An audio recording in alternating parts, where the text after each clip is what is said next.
नमस्ते दोस्तों अगर आप नया मकान लेने की सोच रहे हो, परचेस करने की सोच रहे हो तो आपके लिए सबसे इम्पोर्टेंट न्यूज़ है, गुड न्यूज़ है। जी हाँ दोस्तों, प्रधानमंत्री आवास योजना अर्बन हाउस 2.0 अंतर्गत सब्सिडी फिर से शुरू होने वाली है। केंद्र सरकार ने इसके लिए मंजूरी भी दे दी गई है, लेकिन इसमें काफ़ी चेंजेस हो गया है। इनकम सोर्सेज जो से इनकम क्राइटेरिया था तो इसमें भी आप काफ़ी बदलाव हो गया है। और पहले आपको जो पैसा मिलता था 2,67,000, तो अब कितना मिलेगा वो भी मैं आपको बताऊंगा। 2019 के बाद ये सब्सिडी बंद हो गई थी, लेकिन अब फिर से ये शुरू होने वाली है। तो क्या क्या इसका क्राइटेरिया रहेगा, कितने साल आपको लोन रखनी पड़ेगी और ये आपको जो पैसा मिलेगा तो ये एक साथ मिलेगा या तो हफ्ते हफ्ते आपको मिलेगा, मतलब तो वो सब आपको डिटेल में इस वीडियो के माध्यम से मैं आपको बताऊंगा। तो वीडियो को लास्ट तक देखते रहना। तो चलिए शुरू करते हैं। तो इस वीडियो में हम इतने टॉपिक कवर करने वाले हैं जो सबसे इम्पोर्टेंट है। सबसे पहले आता है पीएम शहरी आवास योजना से किससे फ़ायदा होगा, उसके बाद इसकी पात्रता क्या होनी चाहिए, कौन कौन आवेदन कर सकता है, आय सीमा क्या होनी चाहिए, मतलब कि इनकम क्राइटेरिया क्या होना चाहिए, और आप जो भी होम लोन लेते हो तो इसमें सब्सिडी कितनी मिलेगी।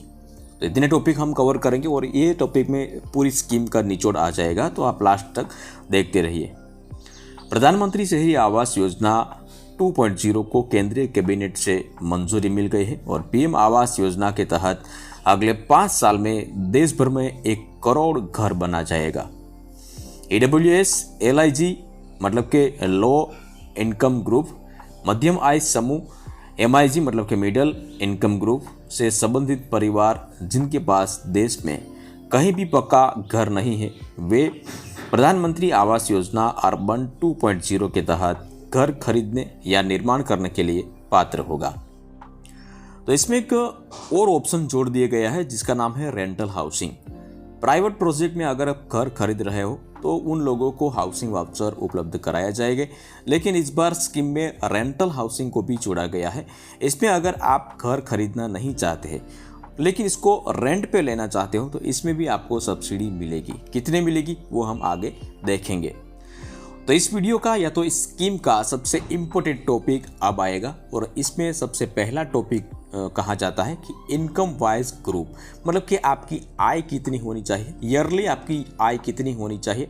तो प्रधानमंत्री आवास योजना अर्बन 1.0 में क्या क्या क्राइटेरिया था और अब प्रधानमंत्री आवास योजना 2.0 में क्या क्राइटेरिया चेंज कर दिया है वो हम देखने वाला है। सबसे पहले आता है EWS मतलब कि LIG लो इनकम ग्रुप, जिनकी आय पहले थी 0 से 6 लाख रुपए आय थी तो भी इसको स्कीम का इस योजना का लाभ मिलता था। लेकिन अब अर्बन 2.0 में EWS कैटेगरी वाले जो भी लोग हैं इसको 0 से 3 लाख की अगर आय है तो ही स्कीम का लाभ मिलेगा। अगर 3 लाख से ज़्यादा है तो इसको लाभ नहीं मिलेगा। उसके बाद आता है MIG 1 मतलब कि मिडल इनकम ग्रुप 1। इसकी आय थी पहले क्या रखी थी तो 6 से 12 लाख रुपये पहले इनकम थी, तब जाके भी इसको स्कीम का लाभ मिलता था, सब्सिडी का लाभ मिलता था। लेकिन इसमें भी अब चेंज कर दिया है। इसमें अभी LIG 1 में 3 से 6 लाख रुपया कर दिया है, मतलब कि 6 से 12 से घटा के 3 से 6 लाख रुपया कर दिया है। जिसकी 3 से 6 लाख रुपया इनकम है उसको ही इस योजना का लाभ मिलेगा। अब तीसरे की लास्ट में बात करते हैं MIG 2। MIG 2 में 12 से 18 लाख रुपये की इनकम थी तो उनको लाभ मिलता था, लेकिन वो भी कटा दिया है और 6 से 9 लाख रुपया अगर किसी की इनकम है तो ही इस योजना का लाभ मिलेगा, सब्सिडी का लाभ मिलेगा। मतलब कि कुल मिला के आपकी 9 लाख से अगर ज़्यादा इनकम है तो आपको इस योजना का लाभ नहीं मिलेगा। ईयरली आपकी 9 लाख से ज़्यादा है तो आपको इस स्कीम के लाभ नहीं मिलेगा। इसके अलावा भी टॉपिक हम बताते हैं हम आपको। तो अब बात कर लेते हैं मेजर डिफरेंट क्या हुआ प्रधानमंत्री आवास योजना 1.0 में और प्रधानमंत्री आवास योजना 2.0 में क्या फेरफार हुए हैं।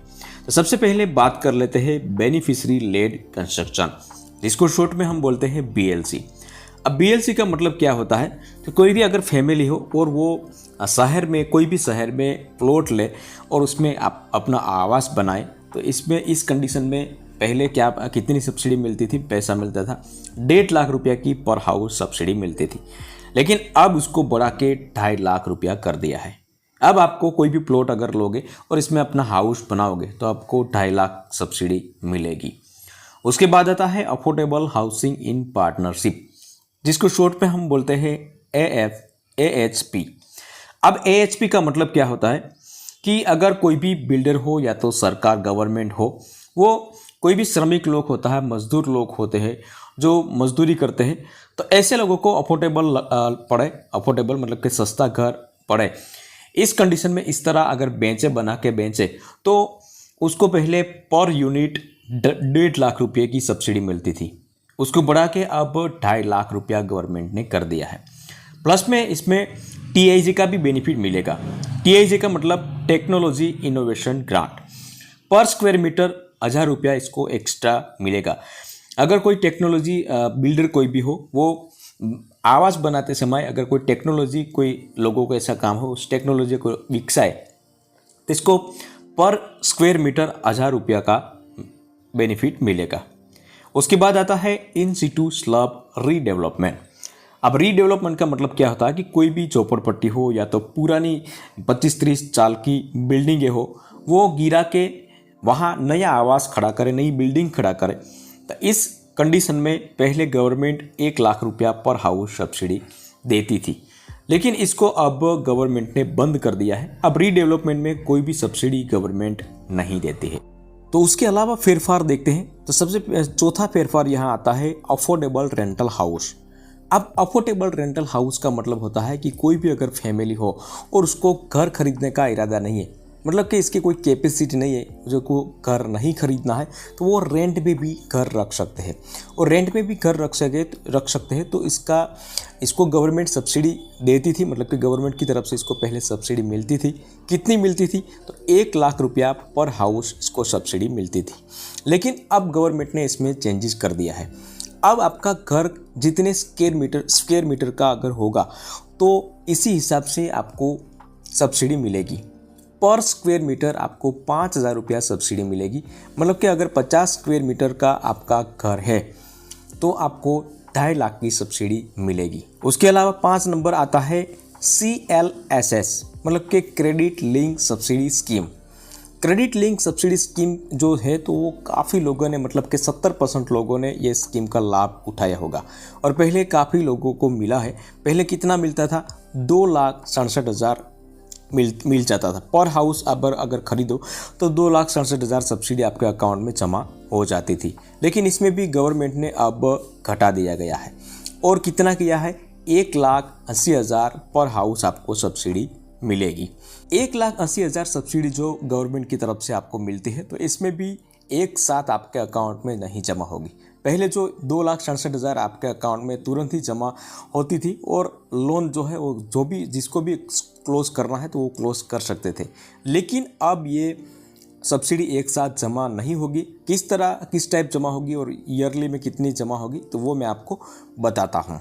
तो सबसे पहला यहाँ मापदंड आप देख सकते हो कि यहाँ आपको लोन जो भी लोगे 8 लाख की लोन पर आपको 4% सब्सिडी मिलेगी और वो भी 12 साल की अवधि पर।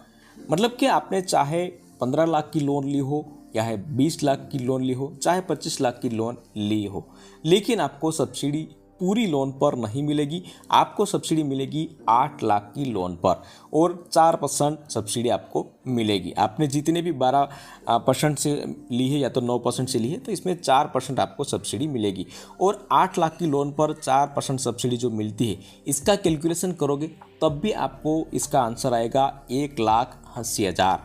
मतलब कि अधिकतम आपको सब्सिडी मिलेगी वो आपको 1,80,000 आपको सब्सिडी मिलेगी। लेकिन जो 1 लाख सब्सिडी मिलती है, 1,80,000 सब्सिडी मिलती है तो वो भी आपको एक साथ आपके अकाउंट में जमा नहीं होगी, वो भी किस्त के आधारित जमा होगी।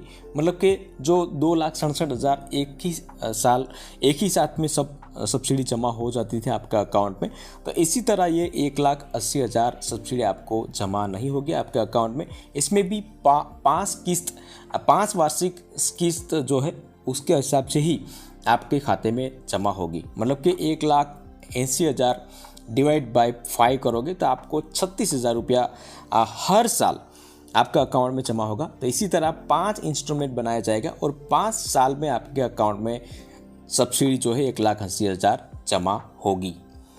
उसके अलावा क्राइटेरिया की बात करते हैं तो आपकी कोई भी लोन हो तो वो 25 लाख से ज़्यादा नहीं होनी चाहिए। अगर 25 लाख से ज़्यादा अगर आपके लोन है तो आपको ये सब्सिडी का लाभ नहीं मिलेगा। वो भी एक याद रखने की बात है दोस्तों। ये स्कीम जो है इसमें काफ़ी सारे बदलाव कर दिए हैं और आपको सब कुछ समझना चाहिए और समझने के बाद ही अगर आपको लगता है तो ही आपको इसमें लाभ लेना चाहिए। तो ये 25 लाख की लोन होनी चाहिए आपकी, मतलब मैक्सिमम 25 लाख की लोन होनी चाहिए। 25 लाख से ज़्यादा नहीं होना चाहिए। अगर 25 लाख से कम हो तो चलेगा। और उसके बाद क्राइटेरिया क्या आता है तो घर की कीमत, अधिकतम कीमत 35 लाख रुपया होनी चाहिए। मतलब कि मैक्सिमम आपका घर जो है इसकी कीमत 35 लाख रुपया होनी चाहिए। 35 लाख से अगर ज़्यादा है तब भी आपको इस सब्सिडी का लाभ नहीं मिलेगा। अगर 35 लाख से ज़्यादा मतलब कि 40 लाख या तो 45 लाख का अगर आपका घर है तो आपको लाभ नहीं मिलेगा। तो ये सब क्राइटेरिया है दोस्तों। सबसे पहला क्राइटेरिया यहाँ देख सकते हो आप, 4% ब्याज आपको सब्सिडी मिलेगी, वो भी आपको 8 लाख की लोन पर मिलेगी और 12 साल की अवधि पर आपने लोन ली होनी चाहिए। अधिकतम सब्सिडी आपको मिलेगी 1,80,000 और वो भी डायरेक्ट आपके अकाउंट में एक ही साथ जमा नहीं होगी, वो भी 5 इंस्टॉलमेंट के साथ जमा होगी और 5 ईयर में आपको 36,000 एक साल का 36,000 मतलब कि 5 साल में 1,80,000 आपके अकाउंट में जमा होगा। अधिकतम लोन आपकी 25 लाख रुपया होनी चाहिए। इससे ज़्यादा अगर होगा तो आपको बेनिफिट नहीं मिलेगा। आपकी घर की अधिकतम कीमत 35 लाख रुपया होनी चाहिए। अगर 35 लाख से ज़्यादा है तब भी आपको ये सब्सिडी का लाभ नहीं मिलेगा। तो इसी तरह ये आपकी पूरी स्कीम है दोस्तों और ये पूरी स्कीम का निचोड़ मैंने इस वीडियो में बता दिया है। अगर आपको कोई भी क्वेरी है तो आप कमेंट करके बता सकते हो। लेकिन आपको ये क्वेश्चन होता होगा कि ये सब्सिडी जो मतलब स्कीम है वो तो हमें पता चल गया है, लेकिन उसको अप्लाई करना है, इसका लाभ लेने के लिए क्या करना पड़ेगा हमें। इसका लाभ लेने के लिए अभी फॉर्म जो है वो भरना पड़ता है। तो ऑफलाइन फॉर्म भरना है या तो ऑनलाइन भरना है, वो अभी कुछ आया नहीं है। जब भी आएगा वो मैं आपको वीडियो के साथ बताऊंगा और कैसे इसकी आगे की प्रोसेस क्या है। अभी केंद्र सरकार ने इसकी मंजूरी दी है दोस्तों और इसका इतना क्राइटेरिया बताया है। अब थोड़ी टूक समय के अंदर ही इसकी प्रोसेस भी शुरू हो जाएगी, तो जल्द ही इसके एक अलग से वीडियो बना दिया जाएगा। तो वीडियो पसंद आया तो वीडियो को लाइक ज़रूर कर देना, शेयर करना और चैनल पे नए आए हैं तो चैनल को सब्सक्राइब ज़रूर कर देना।